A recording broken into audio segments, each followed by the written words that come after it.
কেমন আছেন সবাই? আশা করি সবাই অনেক অনেক ভালো আছেন এবং সুস্থ আছেন। আবারও পূর্বের ন্যায় নতুন একটি ভিডিও নিয়ে আপনাদের মাঝে আমি চলে আসছি। আজ আমি গোপাল ভাঁড় থেকে রাজামশাইকে ড্রয়িং করেছি। ফার্স্টে আমি পেন্সিল স্কেচ করে নিয়েছি, পরে কালার ড্রয়িং করে নিব। খুব সহজে এবং কম সময়ের মধ্যে এটি ড্রয়িং করা সম্ভব। কীভাবে অল্প রং ইউজ করে এটি ড্রয়িং করা যায় সেটি আজ আমি আপনাদের করে দেখাবো।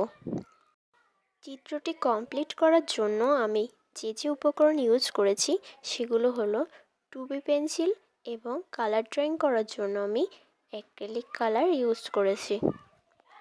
রাজামশাইকে কালার ড্রয়িং করার জন্য আমি yellow colour, red colour, orange colour এবং লাস্টে স্কিন কালার করে ভিডিওটি কমপ্লিট করে নিব। স্টেপ বাই স্টেপ ফলো করলে আপনারাও খুব সহজে এবং সুন্দরভাবে এটি ড্রয়িং করতে পারবেন।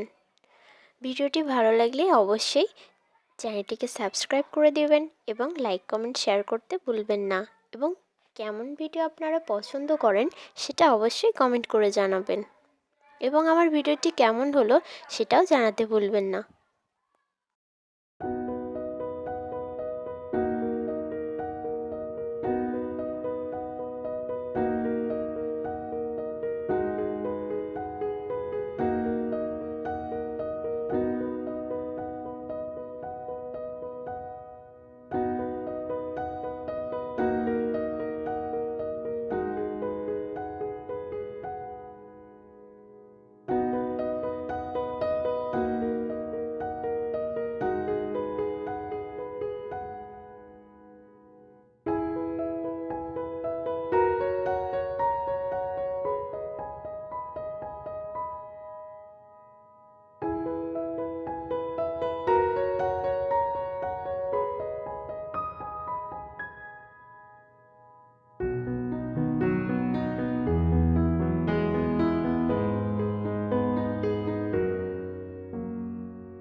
আবারও দেখা হবে নতুন একটি ভিডিও নিয়ে। আজ আমার আঁকা এই ছবিটি কেমন হয়েছে কমেন্ট করে জানাতে ভুলবেন না। ভালো থাকুন, সুস্থ থাকুন। Thank you so much.